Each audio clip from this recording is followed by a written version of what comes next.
different alongside me here tonight. It is not Rodney Nelson. He is off tonight.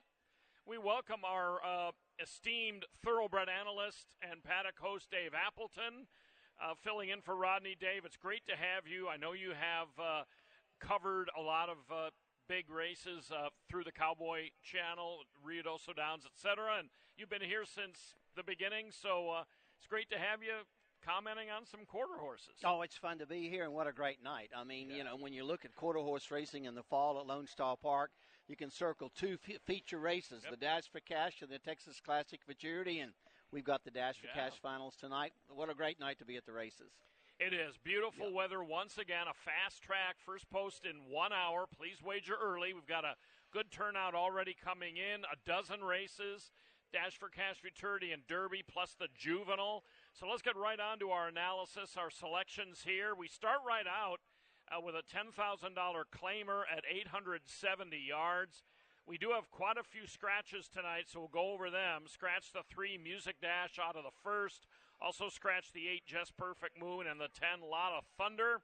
And it looks like we are pretty close here starting out, but you going with the 4 J.J. Carter here in race number 1, coming off a little layoff? Yeah, I like this horse coming in here. He's been very, very good at the 870 distance. When you look back through his form, he's dropping in class. Last time out was a good second coming out of a condition allowance race. I think he's the speed. To me, playing these 870 races, if you can get that jump, if you can leave away from there alertly, you can be very tough. The 1 Blur, ironically, is a horse that also comes in here running very well. Then he comes out of a nice second here at Lone Star Park in the starter optional claimer. I thought he figured in there well. Then I came back with the 2. My lips hurt real bad, which is going to be one you have fun announcing throughout the race. Comes in here, he closes late, and then I round it out if you're playing your superfectas. The 5, I Am Tough. Hasn't won in 2 years, but definitely looks like a horse that always seems to run on well late. Yeah, and, you know, he's got considerable experience, I Am Tough does, at 870 as well, but he's not one of these pure 870 guys.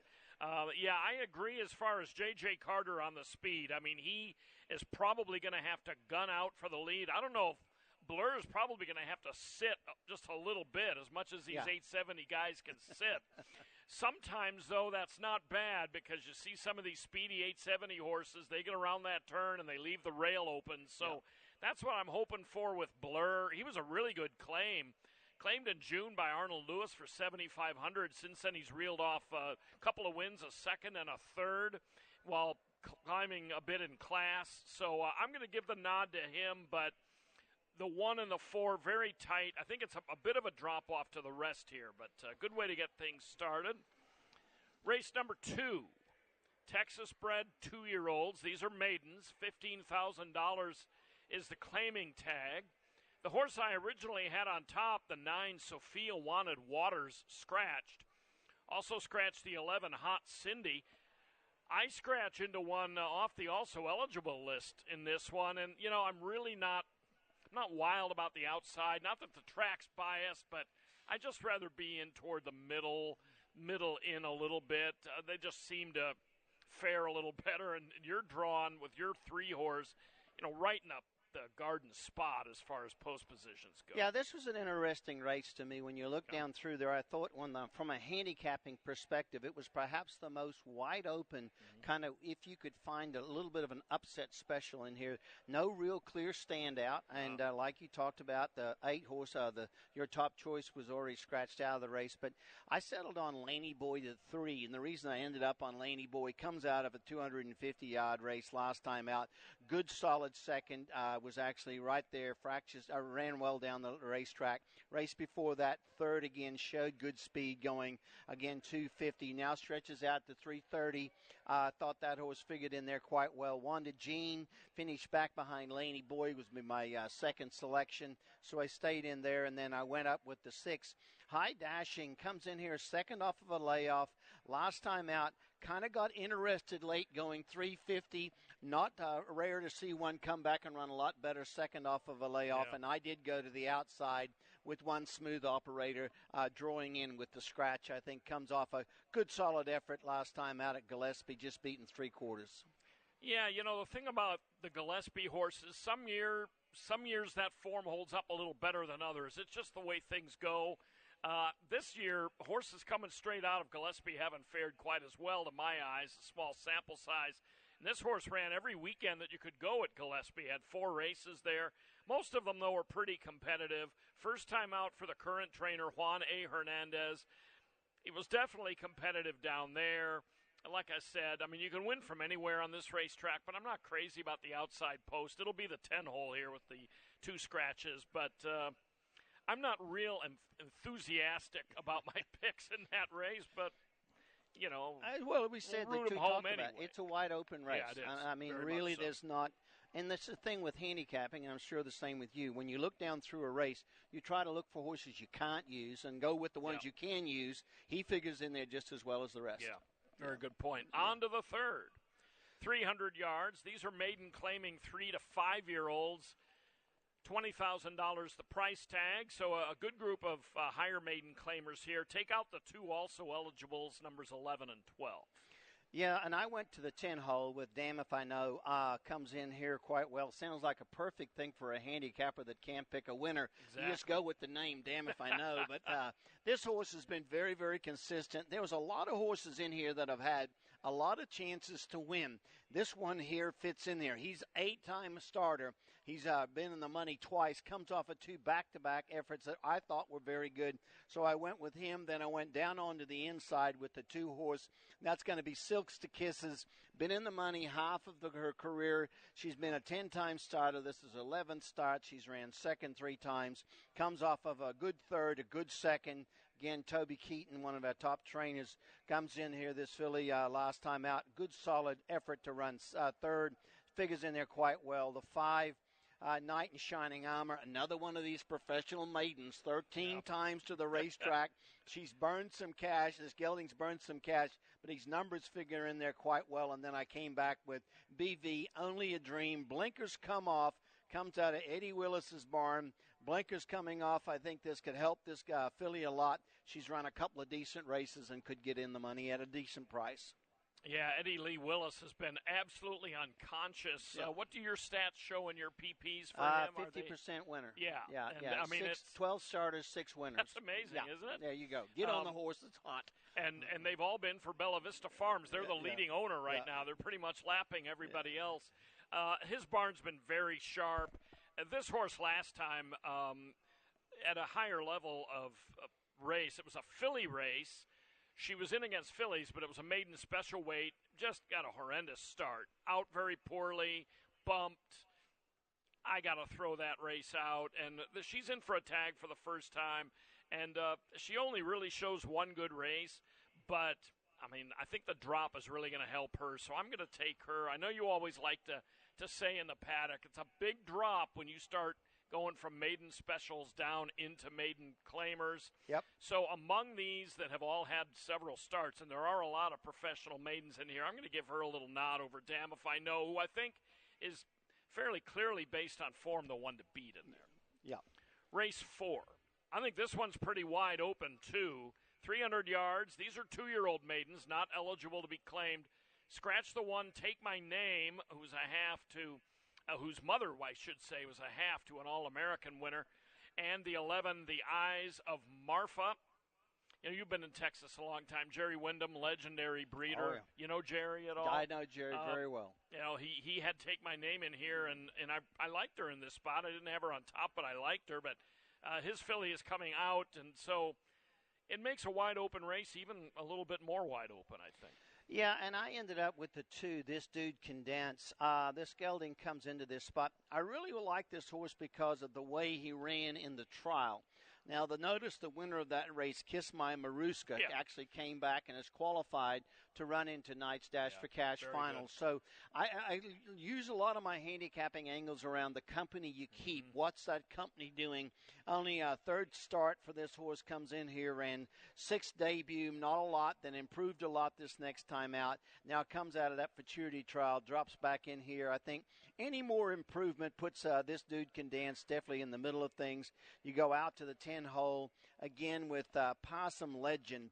Interesting horse to me. Again, lightly raced. showed a lot of pace early on, then comes just faded down the racetrack, perhaps needed that race, now comes back with experience under the belt. And one of the things you can always be sure of with 2-year-olds, the experience they gain from that first race to that second race is huge. So the light looks like it could go on. I love that 8-1 morning line there. Then I came back with the 4 Dynamite Trace. Comes out of a couple of nice races. Again, been running in futurity trials. Second 2 races ago before Codigo in a futurity trial out at Albuquerque. That was running in the All-American, back in the Rainbow, in New Mexico futurity. Good race right there. And then I came back with the 8. A little bit of a long shot here. Yeah. Ventura Boulevard. Here's what I like about this one. Wes Giles, always a great horseman. This horse ran in the futurity trials back in August of the All-American. Didn't qualify, but notice the running line. Broke in the air off slow. Look at the debut. Pushed out at the start. This horse has never had a shot. So with a clean shot in here at 15-1, Ricky Ramirez, a very, very good rider up in the irons. I thought this filly, daughter of Uncle D, had a big shot at a price. Yeah, look out for those Uncle D's. He's having a great time of it, throwing a lot of really good runners. I like Ventura Boulevard as a second pick myself. I think she could really improve. Plus, she was 11-1 and 95-1 in New Mexico, and then had the trouble on top of that. So facing just traditional maidens here, even a pretty decent group, I think she really fits. I took Dynamite Trace on top. Had a little bit of a layoff from late July into mid-September. Came back here in a Dash for Cash trial. Just got outrun at 13-1. One thing to point out about the trials, the wind changed late on trials night, and nobody qualified after the 7th race. Yeah. The 7th race was D.K. Marnie Jess, the top qualifier. Nobody got into the top 10 after that, whether it was a little bit of the track changing or just the wind. And Dynamite Trace ran in one of those late trials. Seis Cholitos ran a really nice race, didn't get in. I don't know if it was because of the wind conditions or not, but this horse has some races, this filly, that merit consideration. On to the 5th. 440 yards here. This is an allowance event. They've never won 3, or they've not won a race other than maiden claiming starter trial or Texas bred allowance. Scratch the 9, Mr. Cartel Jess, so that leaves a field of 8. I thought this was a very, very wide open race. When you look down through there, of course, you're now starting to see a lot of the 3-year-olds running against older horses. We're into the fall. Early in the year, to me, the 3-year-olds can't really stand up against the older. It takes a really good horse. But you're now in the fall enough that 3-year-olds are starting to get close to being 4-year-olds. The 4, Jay's on Fire. He comes in here, of course, he last time out. In his Derby trial for the All-American, he runs into a horse called Dashing Trace. What did Dashing Trace go on to do? Nothing but win the All-American Derby. So, again, look at the company you're keeping, and you go all the way back down through here. Oh, notice last year in the Texas Classic Futurity, he qualified for the Texas Classic Futurity, ran in there with Dark Enemy, got bumped around at the start, didn't really have a shot. I think this horse has been facing a lot better. Visa, another one that he's run against. I mean, this horse has really been a good horse. I think he figures in there very, very well. He's my top pick, top choice on top. The 4. Then I went back to the 7. My Sweet Jess. Interesting horse. You look at this horse, comes out of a couple of 350 allowance races. I love those races earlier this year up at Remington Park. This horse comes in here. That Sunland race back in March. Very, very good third behind AJ's Prince. A nice horse. I thought he figured in there very, very well. And then I came back with my selections. I came back with my next choice is the 5. That's going to be Just Call Me Jess. Comes into this spot. Last time out, ran into One Fabulous Boy. Slow start. Just take that stakes race and throw it out the window. He's been facing better. He's run against better. Runs well here at Lone Star Park. Definitely think that horse should run a lot better. And then I rounded out my selections with the 3, Cowboy Away. Son of Flying Cowboy ran very, very well at Sam Houston. Last couple haven't been that great, but I do think this horse is a little bit better than that last race. Yeah, I agree. And I like the fact that he's drawn alongside Jay's on Fire, who's just such a hard-knocking and really nice 3-year-old. And sometimes they if you draw alongside maybe the horse to beat or the horse to beat, you get sucked along a little bit. They'll pack them down there. So I'm on Jays on Fire as well. His dam, A's and Jays, was an Oklahoma-bred, multiple graded stakes winner.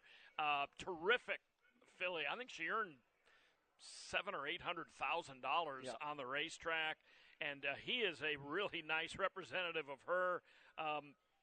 Another thing, too, you mentioned taking on older horses, and there's a smattering of 4-year-olds in here. This is the first time Jays on Fire will take on olders. Same thing with Cowboy Way, because they've been in a lot of Derby trials and such. But, I'm on Jays on Fire's bandwagon. Michael Joyner, very, limited starters this meet, but very, very hot. Very hot barn. On to the 6th. Race 6, 300 yards. 2-year-old maidens. Scratch the 3, A Political Joy V. Also scratch the 12, Fine Wine M3. So 10 of them to go here. Well, I jumped all over the 4. I thought Mystery Kisser, again, the company you keep. This horse ran third behind KJ's Bad Moon Rising. KJ Bad Moon's Rising went off at 17-1 in the All-American and almost pulled off the upset. They ran a huge second in there. I thought that if you look at that race, this gelding by Kiss My Hawks, owned by the Dunn Ranch, he's been there each and every race.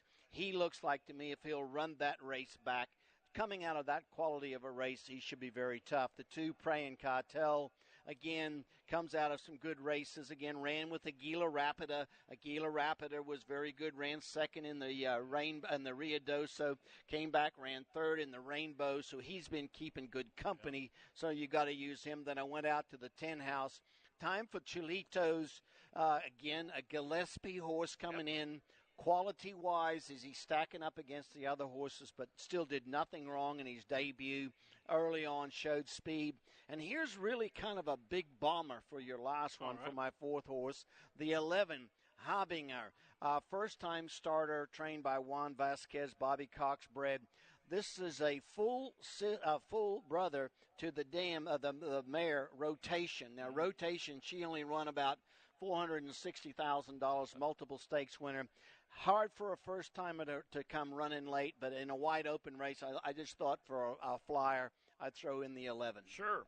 She's a first ratify, is been a very nice producing mare, and you got to watch out when you have breeding like that on a first-time starter because, they produce.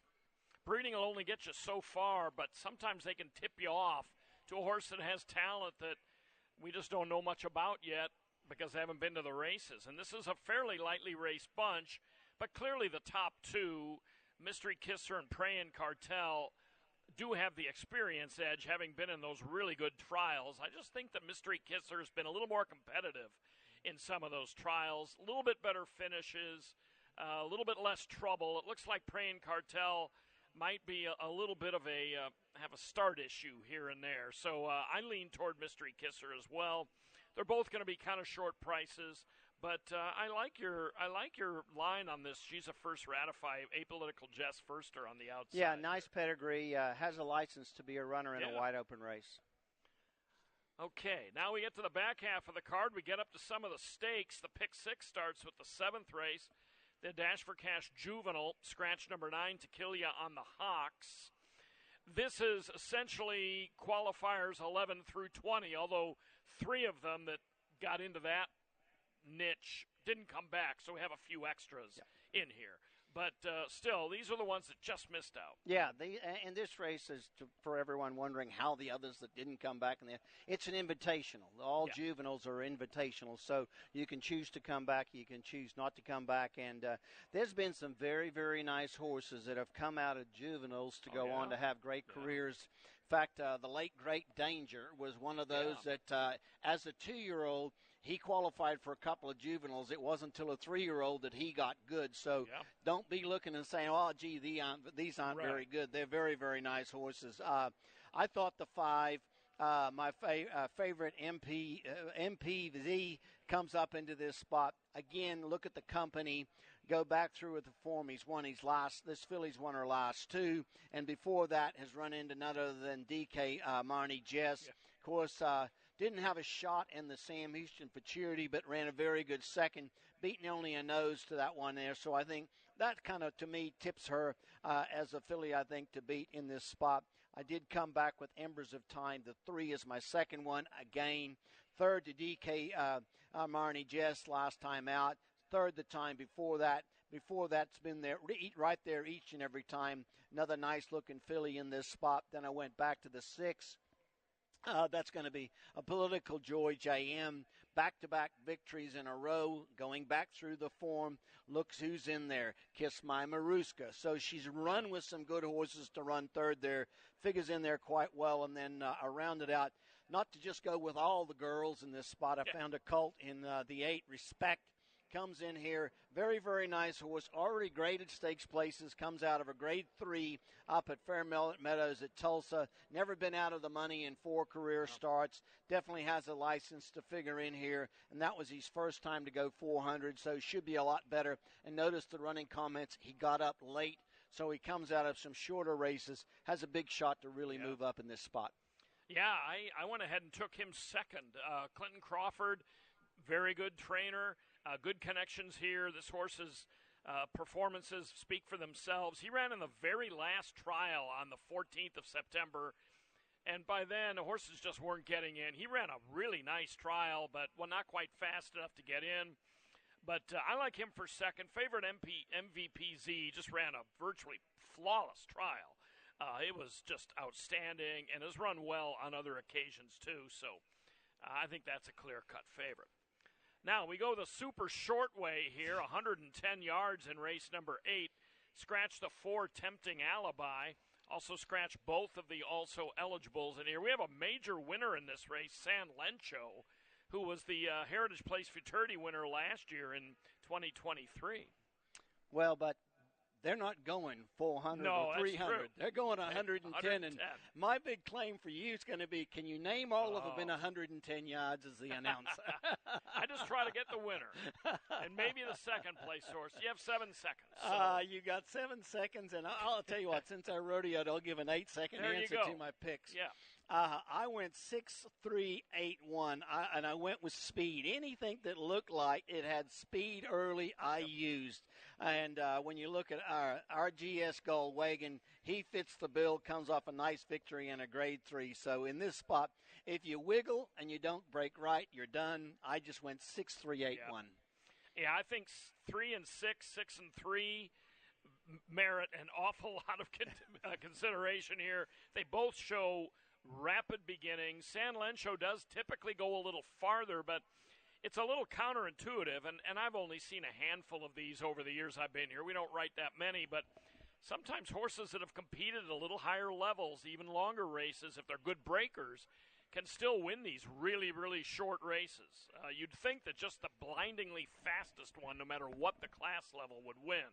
Well, but you said it best. Still class always finds a way to rise to the top. Exactly. But, RG's Gold Wagon is, as you mentioned, a graded stakes winner in his own right. So that's a good showdown between those two. We'll see. Hopefully they'll both get out cleanly since they're alongside of each other now with that scratch. And I'll be counting how many you call. Yeah, let's do that. Let's see if I can get more than 2 in. He'll be like Michael Rona. He'll call them all the way into the turn. He'll get every one of them in. Exactly. There's no reason you have to stop at the finish. Exactly. On to the 9th, Grade 2 Dash for Cash Derby. Scratch the 3, Say Sponte, 440 yards. I'm going for a little bit of a long shot in here. Whoopah, though, your top pick, and Rick Lee's top pick as well. His trial was, or her trial was really an eye-opener. I'm going to try to beat her, though. That might not be wise, but we'll see what happens. Well, yeah, this is where it's going to be interesting. Whoopah, they claimed her for $7,500 last November. Done nothing but get very, very good ever since her second start this year. So ran back in claiming races, got better. Won a nice little stake up at Fairmeadows, Tulsa. Took a big step. Very impressive in winning the Derby trial, but now we're in the deep water. We've won last 4 races in a row. I thought off of the last race, that race to me showed that she might be legit. I thought I'm just going to stick on board with her. So I went with Whoopah over some of the more experienced horses. And again, experience, the 5, the knockout power. I thought this horse showed something that's very, very important. This race is 440 yards. He has been 2 for 2 since he gone 440 yards. Before that, wasn't quite sharp, but I think he's a horse that loves to run on well late. He's out of a thoroughbred sire and the Power Jam, so I think distance helps him. So I really like him a lot. Francisco Calderon's up on top in there. Then I came back with the 7. That's going to be Hostile Takeover. Most qualified coming in here, most accomplished. Most of his biggest wins have been in Louisiana bred company. Got to like him. Like I talked about the knockout power at 440, I'm wondering about this horse at 440. He might have been better a little bit shorter. Yeah. Then I came back with my fourth one is the one, Relentless Eagle. Big effort last time out. Again, first time going 440, wins by a length and 3/4. Might love the distance, and I love where he's drawn down on the inside. Second off a layoff in last year. Yeah. He qualified and he ran in the Texas Classic Futurity. Got a license to be a runner. Yeah, I agree. I wasn't really on his bandwagon as far as picking him on top the other day in the trials. I respected him, though, coming off some of his performances last year. He loves this racetrack. He's 3 for 4 on this strip and was good here last year. He came back firing off the layoff. I'm a little concerned about the second off the layoff. Can he possibly match that trial, which was an absolutely spectacular effort? I don't know if he can do that or not, but he seems to like the longer distance. Being inside is fine. I'm going to take him to maybe try to pull an upset over Whoopah, who is the fastest qualifier and also had a trial that was really something to marvel at. Good race. The Derby is, I think, a good competitive race. Very good race. Race 10, Allowance, non-winners of 2. These are 2-year-old fillies going 250 and scratch both of the also eligibles. The 5 Kiss My Tail Lights comes in here. I ran against the likes of none other than Juice Box. Juice Box is also qualified for the Dash for Cash finals. Ran in there with Kiss My Maruska as well. So 2 races back to run second to Juice Box. That's my key pick on top. And then I went with the 8, the 7, and the 3. But I thought the 5 was kind of a standout to me in this spot. Yeah, I think she's clearly the one to beat. The very tough connections, really high Equibase E-speed figures. I'm going to try to beat her with She's Fancy. This is a full sister to A's and J's. We were talking about A's and J's earlier. She has an offspring in a race. Well, She's Fancy is produced by Adolph Trace Knockout, who I do believe is A's and J's dam. I think this filly will like 250 yards. I think she's maybe been getting a little weary late in the races that she's been in. She started the year, with a bang. She made that West Texas Futurity right out of the chute. Since then has struggled a little bit, but I think possibly getting to go a little shorter might help. Plus, she was kind of right up in the race with Kiss My Maruska in the trials and just couldn't last. I mean, the quality of that field just outran her. So I'm going to take her to try to upset Kiss My Taillights. And Enchilada could be dangerous, too, from post 3 for Zachary Steinbo, because that trial with Hoxerback and BV Hello Goodbye was a good trial, too. Very good trial. On to the big one, the Grade 2 Dash for Cash Futurity, the purse in excess of $450,000 here. Once again, all the qualifiers, there were 13 races qualified between races 2 and 7 on trials night, for whatever that's worth, 400 yards the distance. How can you go against DK Monty Jess? 6 for 6. This filly looks good. She's already a 2-time graded stakes winner. Comes back in here, fastest qualifier. We could go on forever, but I'm not. I like the 2. Hawks are back. Comes out of Toby Keaton's barn. Big race, big finals. Who's won just about every big finals there is?